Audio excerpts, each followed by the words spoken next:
An Abi Dzarrin Al-Ghifari Jundub ibn Junadah wa Mu'adz ibn Jabal radhiyallahu anhuma qala Rasulullah sallallahu alaihi wasallam ittaqillaha haitsu kunta wa atbi'is sayyi'atal hasanata tamhuha wa khaliqin nas bi khuluqin hasanin. Dari Abi Dzar Al-Ghifari Jundub ibn Junadah dan Mu'adz bin Jabal radhiyallahu anhu. Abi Dzar Al-Ghifari adalah sahabat yang awal-awal masuk Islam. Dia orang Yaman. Jadi ketika mendengar di Mekah itu ada orang yang ngaku Nabi, maka dia mengutus adiknya untuk mengcross-check betul tak di Mekah itu ada orang yang ngaku Nabi. Dan ketika itu Abi Dzar posisinya adalah seorang perampok, seorang yang ditakuti di daerahnya karena dia perompak padang pasir, tetapi dia juga pemimpin kaum. Jadi kemudian adiknya ini diutus oleh Abi Dzar Al-Ghifari ke Mekah dan akhirnya mendapatkan informasi tentang Nabi SAW dan akhlaknya. Tetapi Abi Dzar ini kurang srek saja, kurang mantap, sehingga dia ingin berjumpa langsung.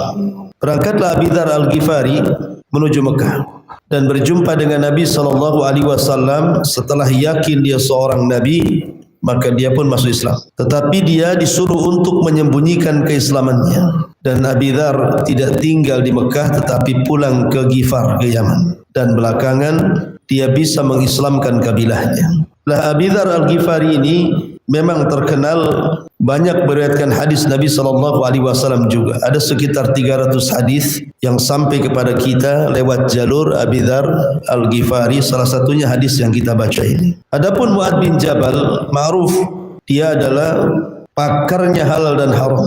Sebagaimana yang diungkapkan Umar bin Khattab radhiyallahu an bahwa Mu'adz adalah alimnya dalam perkara halal dan haram. Maka Nabi SAW mengatakan Mu'adz pada hari kiamat akan lebih tinggi derajatnya dibandingkan para ulama biratin, kata Rasul, dengan sekali lempar batu. Jadi kalau seandainya saya punya batu, saya lempar sejauh mungkin, disitulah Mu'adz bin Jabal. Meriwayatkan dari Nabi SAW 3 perkara. Setiap satu perkara 4 kalimat.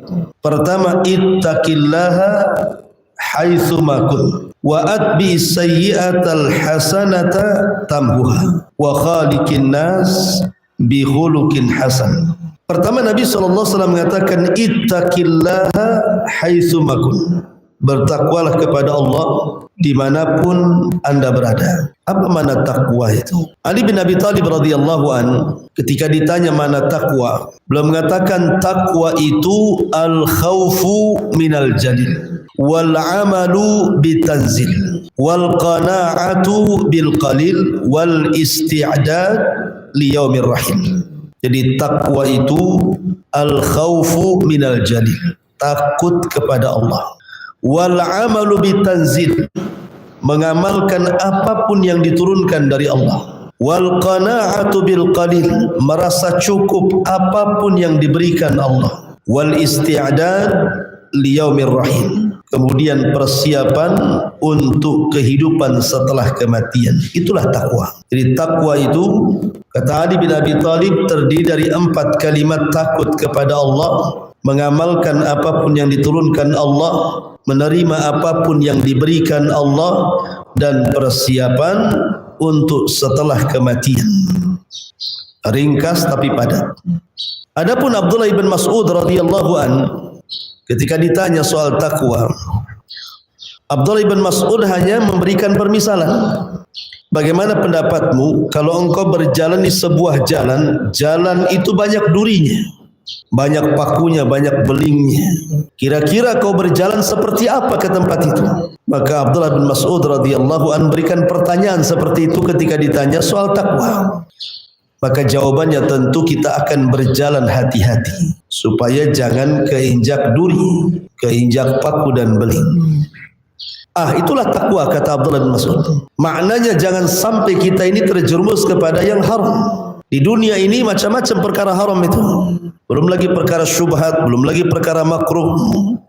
Kita hati-hati jangan sampai kemudian masuk ke yang haram, masuk ke yang syubhat, atau masuk ke yang makruh. Itulah takwa kata Abdullah ibn Mas'ud radhiyallahu anhu. Intinya bahwa takwa adalah mengamalkan semua perintah Allah Subhanahu wa taala dan menjauhi larangan-larangan Allah itu secara global. Dan kalau orang sudah memiliki predikat takwa, maka dia orang yang paling dicintai Allah. Karena Allah berfirman, "Innallaha yuhibbul muttaqin." Allah itu suka dengan orang-orang yang bertakwa. Dan kalau dia menyandang predikat takwa, maka Allah akan bersamanya. Innallaha ma'al ladzina taqaw. Allah bersama orang-orang yang bertakwa. Dan apabila orang menyandang predikat takwa, maka semua kesulitannya pasti akan dicarikan jalan keluarnya. Wa man yattaqillaha yaj'al lahu makhraja wa yarzuqhu min haitsu la yahtasib. Barang siapa yang bertakwa kepada Allah, maka pasti Allah akan carikan jalan keluarnya. Kalau seorang suami istri bercerai, tetapi perceraiannya itu di atas takwa, berpisahnya karena takwa, karena sudah tidak bisa, kemudian harus digabungkan kembali, dirujuk kembali, terpaksa harus berpisah, tapi pisahnya karena takwa, maka barang siapa yang bertakwa pasti Allah akan carikan jalan keluarnya. Seseorang keluar dari pekerjaan haram, mungkin di situ banyak ribanya, mungkin di situ banyak gharar zalimnya, dia keluar karena takwa. Dia ingin mencari pekerjaan yang halal, maka Allah katakan, "Wa man yattaqillaha yaj'al lahu makhraja." Pasti Allah akan carikan jalan keluarnya. Apapun masalahnya. Makanya Abdullah bin Abbas turjumanul Quran ketika mentafsirkan ayat ini dia mengatakan, barang siapa yang bertakwa kepada Allah, maka Allah akan carikan jalan keluarnya. Maksudnya jalan keluar di dunia dan jalan keluar di akhirat. Dua-duanya menunjukkan bahwa takwa ini luar biasa. Masyarul muslimat yang dimuliakan Allah Subhanahu wa taala, ini yang pertama. Yang kedua, Nabi mengatakan wa'at bi'is sayyi'atal hasanata tambuha. Ikutilah perbuatan buruk itu dengan kebaikan, niscaya kebaikan akan menghapus keburukan. Di zaman Nabi ada seorang sahabat yang ketika itu terjerumus kepada kemaksiatan kepada Allah dengan cara berkhalwat dengan seorang yang bukan mahramnya. Karena dia merasa berdosa sudah berkhalwat dengan wanita yang bukan mahramnya, dia datang kepada Nabi SAW dan mengatakan, "Ya Rasulullah, inni qad fa'altu dzamban 'azima." Ya Rasul, aku sudah melakukan dosa besar. Kata Rasul, kenapa? Saya sudah berkhalwat dengan seorang wanita yang bukan mahram dan saya sentuh kulitnya, tapi tidak berzina. Hanya zina sentuhan, zina mata, begitu saja. Maka Nabi SAW mengatakan, apakah engkau solat asar berjamaah tadi? Kata Rasul, apakah engkau tadi solat berjamaah asar bersamaku? Maka anak muda ini mengatakan, iya. Kata Nabi SAW, idhab faqad ghafarallahu lak. Pergi kamu, karena Allah sudah mengampuni dosamu dengan solat asar jamaah itu. Dari sini Allah turunkan ayat, innal hasanat yudhibnas sayyiat. Sesungguhnya kebaikan-kebaikan itu bisa menutup keburukan. Jadi dosa khalwatnya tadi terhapus dengan solat asar berjamaah. Makanya Rasul mengatakan, pergi, Allah sudah ampuni dosamu. Seorang laki-laki datang kepada Abdullah bin Abbas radhiyallahu anhuma, dan di samping Abdullah bin Abbas ada Atha, muridnya. Orang ini mengatakan, wahai Ibnu Abbas, aku suka dengan seorang wanita. Fakhatabtuha, aku pun melamarnya. Tiba-tiba dia menolak lamaranku. Tiba-tiba ada laki-laki yang melamarnya. Diterima pula lamarannya. Faqataltuha, aku bunuh wanita itu. Jadi orang ini mengatakan kepada Ibnu Abbas, saya suka dengan seorang wanita. Kulamar dia, ditolaknya aku. Datang laki-laki lain melamarnya, diterima pula dia. faqataltuha, aku bunuh wanita itu biar sama-sama tidak dapat. Kata laki-laki ini, halli minat taubah, apakah ada taubat bagiku? Kata Abdullah bin Abbas radhiyallahu anhuma, ahayyun walidai, apakah masih hidup kedua orang tua? Dia mengatakan sudah meninggal. Kemudian kata Abdullah bin Abbas, kalau begitu beristighfarlah, mintakan ampun kepada Allah akan kedua orang tuamu dan pergilah kamu. Atau yang di samping Abdullah bin Abbas ini heran, kok soalan dengan jawaban kok beda? Orang ini tanya sudah bunuh orang, kok jawabannya tanya masih hidup orang tuanya? Kok nggak nyambung tuh jawabannya. Kata Abdullah bin Abbas radhiyallahu anhuma, diluruskan tuh ketidakpahaman Atha ini dan mengatakan, sesungguhnya kalau dia memiliki kedua orang tua, kemudian dia berbuat baik kepada orang tua, itu bisa menghapuskan dosa membunuhnya. Itu maksudnya. Dari sini Nabi SAW mengatakan, ikutilah perbuatan jahat itu dengan kebaikan. Lah, kebaikan ini akan menghapuskan kejahatan itu. Makanya di antara perkara-perkara seseorang itu dianggap taubatan nasuha, dianggap tobat betul-betul tobat. Pertama, mengakui bahwa dia melakukan dosa. Yang kedua, dia menyesal dengan perbuatan dosa. Yang ketiga, berjanji untuk tidak mengulangi dosa tersebut. Dan yang terakhir, mengikuti perbuatan dosa yang sudah dia lakukan dengan kebaikan. Artinya bahwa kalau seandainya dulu ibu mungkin baru tobat di usia 40 tahun baru mau sholat, yang dari umur 9 tahun sampai 40 tahun tak mau sholat, di usia 40 tahun hijrah pula mau sholat, maka ikutilah perbuatan buruk itu dengan kebaikan. Kalau dulu banyak meninggalkan sholat, maka sekarang perbanyak sholat sunnah. Selain sholat wajib, perbanyak sholat sunnah. Kalau dulu meninggalkan zakat, sekarang perbanyak sedekah. Kalau dulu di bulan Ramadan tidak pernah puasa, kemudian tobat di usia 40 tahun, ikutilah perbuatan puasa wajib dengan puasa-puasa sunnah yang lainnya. Gitu maksudnya. Supaya dosa-dosa yang pernah kita lakukan terhapus dengan kebaikan. Itu makna daripada wa'at bi sayyi'atal hasanata tamhuha. Kemudian yang terakhir, wa khaliqin nas bi khuluqin hasan. Dan pergaulilah manusia dengan akhlak yang baik.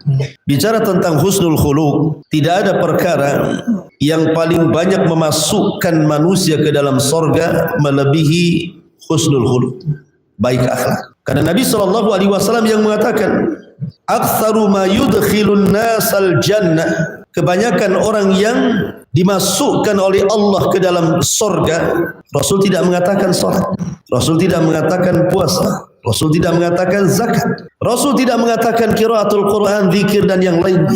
Tapi Rasul mengatakan kebanyakan orang yang dimasukkan oleh Allah ke dalam sorga itu dua perkara, taqwa Allah wa husnul khuluq. Takwa kepada Allah dan baik akhlak. Bahkan husnul khuluq ini bisa memberatkan timbangan yang tidak bisa diberatkan oleh amalan yang lainnya.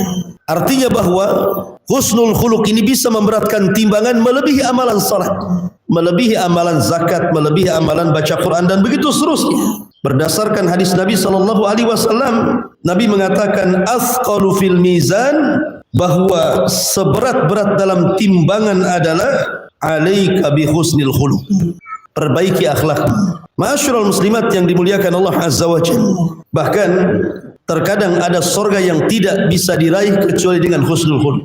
Ada sorga, tingkatan-tingkatan sorga itu terkadang tidak bisa dicapai kecuali karena husnul khuluq.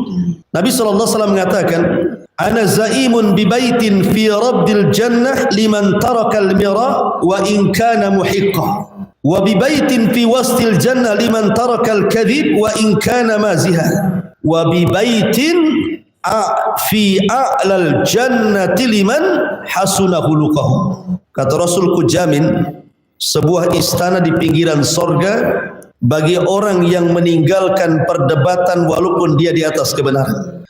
Ku jamin Allah akan bangunkan istana di tengah sorga bagi orang yang meninggalkan dusta walaupun main-main. Dan ku jamin, kata Rasul, Allah akan buatkan satu istana di sorga yang paling tinggi bagi yang baik akhlaknya. Lihat di sini, terkadang ada tingkatan-tingkatan surga itu tidak bisa diraih dengan ibadah, hanya bisa diraih dengan husnul khuluq. Makanya husnul khuluq itu amalan yang paling dicintai oleh Allah Azza wa Jalla. Berdasarkan hadis Abi Hurairah radhiyallahu anhu atau hadis Aisyah radhiyallahu anha, kata Nabi sallallahu alaihi wasallam, abghadun nas 'ala Allah al-adadul khasm. Orang yang paling dibenci di hadapan Allah itu orang yang keras lagi kasar. Artinya tidak berakhlak. Maknanya bahwa orang yang paling dicintai Allah itu adalah orang yang berakhlak. Dari sini bahwa akhlak itu sangat penting sekali. Lalu apa sih akhlak itu sebenarnya?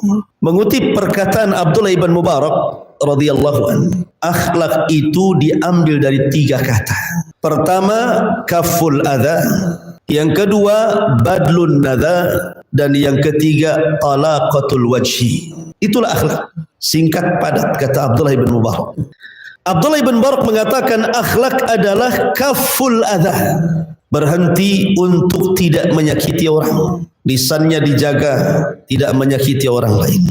Perbuatannya dijaga untuk tidak menyakiti orang lain, termasuk juga hatinya. Makanya Rasul mengatakan al-muslimuna man salimal muslimuna min lisanihi wa yadihi. Seorang muslim itu dianggap muslim kalau muslim yang lain selamat dari lisan dan tangannya. Sebab kalau seandainya lisannya tidak bisa dijaga, masih mengucapkan kalimat kotor, masih mencaci, memaki, menggibah, membuli, memfitnah dan begitu seterusnya, berarti dia tidak berakhlak tuh. Belum berakhlak tuh. Karena tidak bisa menjaga lisannya kan itu. Dan di masyarakat subhanallah ya, maki-maki itu sudah biasa tuh. Baik candaan ataupun seriusan gitu ya, makinya itu betul-betul dimaki ada orang. Atau perbuatan gitu ya, naruh parkir sembarangan, naruh tong sampah sembarangan, lempar sampah di mana-mana gitu ya. Ataupun dengan hati, suudzon kepada orang, nelpon kawannya nggak diangkat, langsung suudzon, oh macam-macam di mana ini, ada apa nih kan ya. Jadi kadang-kadang hati ini juga perlu diakhlaki juga gitu ya. Kadang-kadang nelpon suami nggak diangkat macam-macam gitu ya. Kadang-kadang suudzon dulu, itu hatinya nggak berakhlak. Lah ini disebut dengan kaful adha namanya, mencegah jangan nyakiti orang. Tentu kaful adha juga harus diiringi dengan ihtimal al adha, sabar dari orang-orang yang menyakiti kita. Selain kita tidak boleh menyakiti orang, kita pun sabar kalau disakiti orang, itu maksudnya. Mungkin di antara kita bisalah tidak menyakiti orang kan, hati-hati ngomongnya, hati-hati perbuatannya, hati-hati, tapi belum tentu dia sanggup ketika disakiti orang, karena sakitnya itu di sini katanya. Makanya sering saya katakan kaedah itu, kalau orang disakiti, anggaplah ucapan manusia itu kal gubar, kata ulama, seperti gubar. Tahu itu gubar itu? Kalau ada pasir dihempas angin tuh, kemudian debunya kemana-mana, itu gubar namanya. Jadikan ucapan manusia itu seperti itu. Artinya pujian dan celaan sama saja. Itu maksudnya. Mau dia memuji saya, mau dia mencela saya, terserah. Karena hati orang mulia itu tidak akan berubah karena pujian dan tidak pun berubah karena celaan. Karena sering saya katakan manusia tidak selamat dari ucapan orang. Mana ada manusia selamat dari ucapan orang? Enggak ada. Mau sembunyi di mana saja dibicarakan orang. Ibu nih berusaha untuk tidak bergaul dengan orang karena takut ngomongnya salah. Di rumah saja pasti diomongin orang. Jangan-jangan sakit jiwa ya. Nggak keluar-keluar katanya. Padahal niatnya baik kan. Dia nggak mau ketemu orang. Itu saja diomelin orang gitu. Ada orang yang supaya nampak supel, jarang di rumah. Semua tetangganya dikunjungi, diajak ngomong. Mau tinggal di rumah salah, mau keliling di rumah juga salah. Memang manusia itu tidak bisa direm. Artinya gini, ibu berbuat baik belum tentu orang suka, apalagi berbuat jahat. Berbuat baik saja lah orang nggak suka. Dari sini ada kaidah ridhon nas ghayatun la tusah. Mencari keridhaan orang itu tidak mungkin didapat sampai kiamat. Tidak mungkin. Kita ini supaya dicintai orang nggak akan mungkin. Karena tidak semua manusia itu mencintai kita. Ada yang suka, ada yang tidak.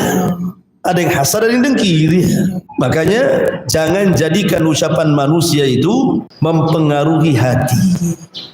Jadi orang yang mulia itu celaan dan pujian sama saja. Saya tidak naik gara-gara dipuji, tidak pula runtuh gara-gara dicela, gitu maksudnya. Sebab kalau seandainya ketika orang bertepuk tangan karena melihat kita berhasil, belum tentu tangan itu menepuk gitu ya. Ketika kita nyungsep, boleh jadi kemudian meletakkan di wajah-wajah mereka gitu. Tangan itu juga yang mereka tepuk tangan, itu pula yang mereka tutup wajah mereka. Artinya bahwa manusia itu memang seperti itu. Makanya kenapa harus sabar ketika disakiti orang. Selain tidak boleh menyakiti orang, harus sabar juga kalau disakiti orang.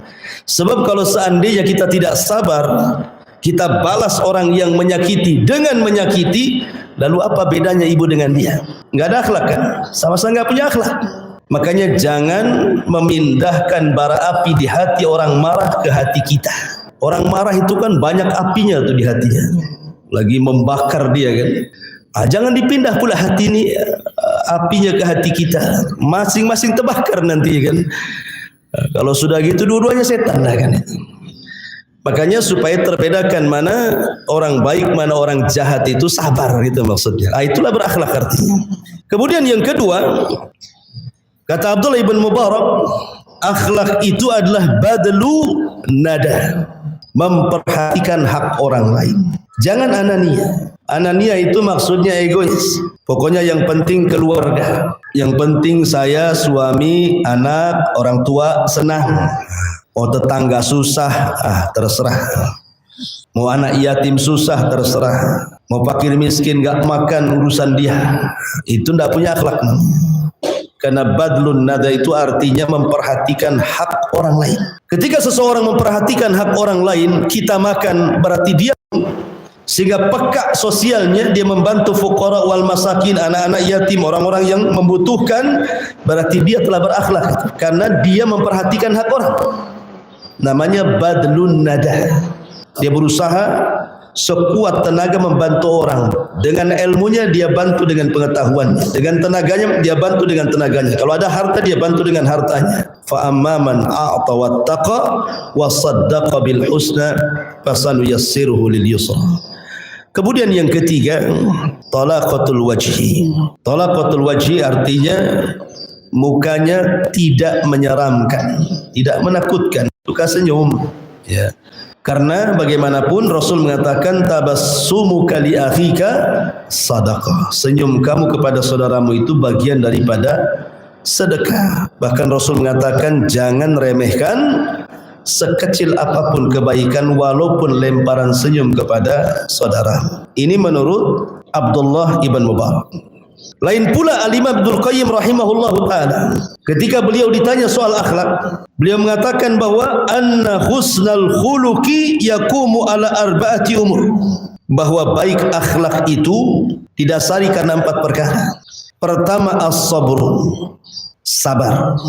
Yang kedua al-iffatu, menjaga kehormatan.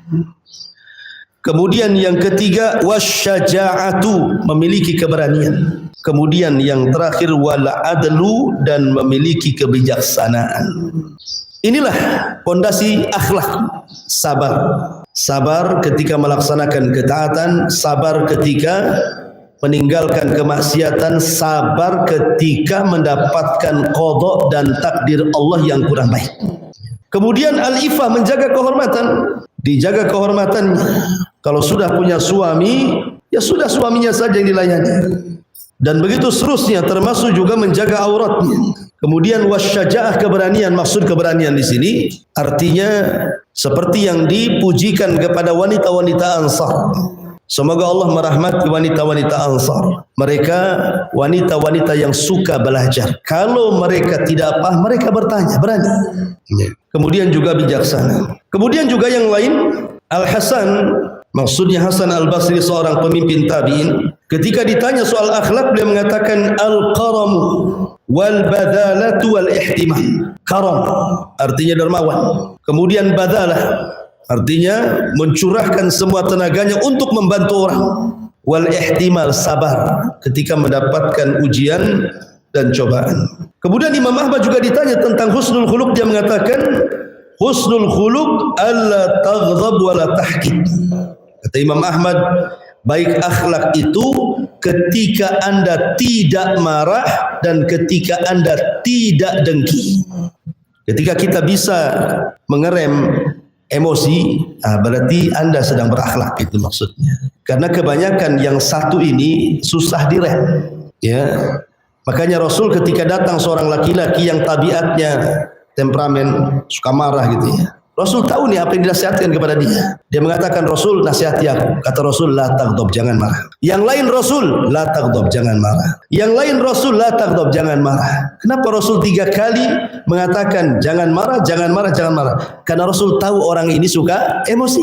Makanya itu yang dinasihati. Kemudian yang kedua, la tahqid, kata Imam Ahmad. Dan tidak menaruh dengki ataupun hasad. Ingat sekarang berada di bulan Sya'ban, Bu. Bulan Sya'ban itu bulan di mana amalan kita diangkat ke langit. Dalam hadis Usamah bin Zaid radhiyallahu anhu, dia bertanya kepada Nabi SAW, ya Rasulullah, kenapa engkau berpuasa lebih banyak dari bulan-bulan yang lainnya di bulan Sya'ban? Ada apa? Maka Nabi SAW mengatakan, dzaka syahru yaghfulun nasu anhu bainar rajabi wa Sya'ban. Wa huwa syahru turfa'u fiha al-a'mal. Wa ana uhibbu an yurfa' amali wa ana sha'im. Kata Nabi SAW, bulan Sya'ban itu bulan yang dilalaikan manusia. Maksud dilalaikan manusia begini, karena Sya'ban itu terjepit di antara 2 bulan mulia. Rajab bulan mulia, Ramadan bulan mulia, Sya'ban bukan mulia, terjepit di antara 2 bulan mulia. Makanya dilalaikan. Karena kebanyakan orang kalau masuk Sya'ban itu terfokus Ramadan. Sehingga sebagian orang fokus cari kerja, cari uang supaya nanti Ramadan itu senang. Ini dia. Kalau ibu-ibu ya sudah ngumpulin minyak goreng, tepung, karena takut mahal. Ini dia. Jadi Sya'ban itu sudah persiapan tuh. Persiapannya urusan dunia saja. Makanya kenapa Rasul mengatakan yaghfulun nasu anhu. Malalai. Padahal bulan Sya'ban ini bulan diangkatnya amal. 1 bulan lagi, coba bayangkan. Kalau harian kan diangkatnya amal nunggu subuh atau nunggu asar kan itu. Kalau mingguan nunggu Senin, nunggu Kamis. Ini 1 bulan nih. Coba diangkat amalannya, mau siang mau malam, jam berapa saja diangkat amalannya. Makanya kenapa? Karena bulan ini bulan yang dilalaikan manusia, padahal tempat diangkatnya amal. Maka siapapun ibadah di waktu manusia lalai, maka ibadah itu sangat istimewa. Sama dengan duha. Waktu duha itu kan waktu orang sibuk dengan dunia. Yang pasar ya ke pasar, yang tani ya ke sawah, yang ladang ke ladang. Tiba-tiba Anda keluar kemudian sholat duha, artinya keluar dari dunia, itu namanya. Makanya sholat duha disebut sholatul awabin, sholatnya orang yang bertobat kembali kepada Allah Azza wa Jalla. Makanya istimewa nilainya. Lah sama juga ibadah di bulan Sya'ban itu juga sama, karena manusia banyak yang melalaikan bulan Sya'ban. Kalau kita tidak lalai, berarti memang kita ada istimewa. Yang kedua, setiap ibadah yang nempel dengan ibadah wajib, berdekatan dengan ibadah wajib, biasanya amalan itu istimewa. Contoh rawatib, ada qobliyah, ada ba'diyah. Solat yang bisa menempel solat wajib hanya qobliyah, ba'diyah, itu disebut dengan sunanul rawatib. Makanya puasa Sya'ban ini adalah qobliyah puasa Ramadan. Kemudian Syawal, ba'diyah puasa Ramadan. Sama dengan rawatib, ada qobliyah, ada ba'diyah. Lah puasa juga sama, ada qobliyah, ada ba'diyah, gitu maksudnya. Nah, setiap amalan sunnah yang mendekati wajib berarti istimewa nilainya. Makanya jangan disia-siakan. Aisyah radhiyallahu anha ketika punya hutang puasa tahun kemarin, dibayarnya Sya'ban tahun depannya, gitu ya. Karena ingin memperbanyak puasa di bulan Sya'ban, maka qadha Ramadan pun terkadang diambil bulan Sya'ban, karena Rasul tidak pernah puasa sebanyak, maksudnya sunnah sebanyak di bulan Sya'ban. Tetapi sayang, ada orang yang dari Ramadan kemarin sampai bulan Sya'ban sekarang amalannya tidak diangkat. Siapa mereka? Kok ada orang-orang yang dari Ramadan tahun kemarin sampai Sya'ban sekarang loh amalannya tidak diangkat-angkat? Kata Nabi SAW 2 orang. Pertama, al-musyrik. Yang kedua, al-musyahid. Musyrik itu artinya menyekutukan Allah, ma'ruf musyrik. Orang yang menyekutukan Allah disebut musyrik. Dan Allah katakan la in asyrakta la yahbatanna amaluka wa la takunanna minal khasirin. Kalau engkau menyekutukan Allah Subhanahu wa taala, hancur lebur amalanmu dan engkau termasuk orang yang merugi. Artinya syirik itu menggugurkan amal. Kalau gugur amalannya, apa yang mau diangkat ke langit? Enggak akan diangkat. Enggak ada amalan yang mau diangkat. Yang kedua musyahin. Musyahin inilah yang dikatakan Imam Ahmad. Hatinya penuh dengan hasad dan dengki. Kalau dalam hatinya penuh dengan hasad dan dengki, yang berujung akhirnya memutuskan silaturahim, tidak akur dengan orang tuanya, tidak akur dengan saudaranya, tidak akur dengan tetangganya, tidak akur dengan saudara kerabat teman-temannya, maka alamat 1 tahun amalan kita enggak diangkat. Makanya Nabi SAW mengatakan apa? Iyyakum wal hasad, fa innal hasada ya'kulul hasanat kama ta'kulun narul hatab. Hati-hati kalian, jangan dengki, jangan hasad. Karena hasad itu menghapuskan kebaikan-kebaikan seperti api melalap kayu bakar sehingga jadi debu. Lah kalau sudah jadi debu, apa yang mau diangkat? Makanya kenapa amalan di bulan Sya'ban itu adalah membersihkan hati. Jangan ada hasad, jangan ada dengki, jangan ada dendam. Yang pernah berbuat salah minta maaf gitu ya, supaya tidak sia-sia amalan yang sudah dikumpulkan malaikat setahun itu bisa diangkat dan dilihat Allah di Sidratil Muntaha. Maka di antara akhlak adalah tahkid, jangan ada dengki, kata Imam Ahmad. Kemudian juga Imam Sya'bi rahimahullah taala juga mengatakan tentang husnul khuluq adalah wal atiyatu wal bishrul hasan, suka memberi dan memberikan kabar gembira. Artinya senang dikala orang senang, susah dikala orang susah. Jangan pula senang dikala orang susah, susah pula dikala orang senang. Itu enggak jelas sih. Ya, kalau orang lagi susah tepuk tangan lah ibu. Kalau orang lagi senang nutup pula tangan itu di muka. Jadi hal-hal yang seperti ini bukan bagian daripada akhlak. Ini diantara hadis Nabi SAW. Adapun sifat husnul khuluq sendiri, yang pertama sifat-sifatnya, an yakunal insan kathirul haya qalilul adha. Hendaklah manusia yang berakhlak itu harus memperbanyak perasaan malu dan sedikit membahayakan orang. Jangan sampai membahayakan orang, menyakiti orang. Dan malu itu tidak mendatangkan kecuali kebaikan. Yang kedua, katsirus salah, saduqul lisan, qalilul kalam. Berusaha untuk memperbaiki, kemudian jujur dalam ucapan, kemudian sedikit bicara. Karena orang yang sedikit bicara, sedikit keplesetnya biasanya. Tapi kalau orang banyak bicara, biasanya banyak keplesetnya. Kemudian yang ketiga, katsirul amal, qaliluz zalal, qalilul fudul. Banyak beramal, sedikit tergelincir, dan tidak suka berlebih-lebih dalam hal apapun, dalam makan, dalam ucapan, dalam perbuatan gitu ya. Kemudian yang keempat, barran wusulan waquran saburan syakuran radiyan haliman rafiqan afifan syafiqan.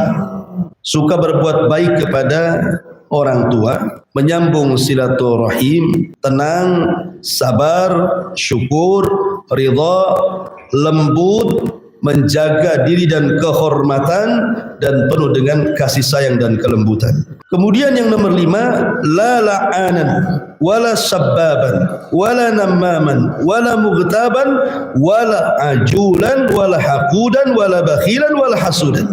Tidak suka melaknat, tidak suka mencela, tidak suka ngadu domba, tidak suka menggibah, tidak suka tergesa-gesa, tidak suka mendengki, tidak bakhil, dan tidak hasad. Nah, ini juga diantara sifat husnul khuluq. Kemudian yang terakhir, basyashan, hasyashan, yuhibbu fillah wa yardha fillah wa yaghdha fillah. Senantiasa lembut, murah senyum, sumringah, cinta karena Allah, ridho karena Allah, marah pun karena Allah Subhanahu wa ta'ala.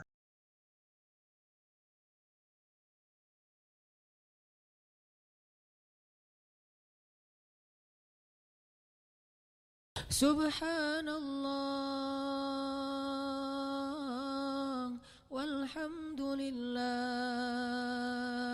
ولا إله إلا الله، والله أكبر. سبحان الله والحمد لله ولا إله إلا الله والله أكبر. سبحان الله والحمد لله ولا إله إلا الله والله أكبر. سبحان الله والحمد لله ولا إله إلا الله والله أكبر. سبحان الله والحمد لله ولا إله إلا الله والله أكبر. سبحان الله والحمد لله ولا إله إلا الله والله أكبر. سبحان الله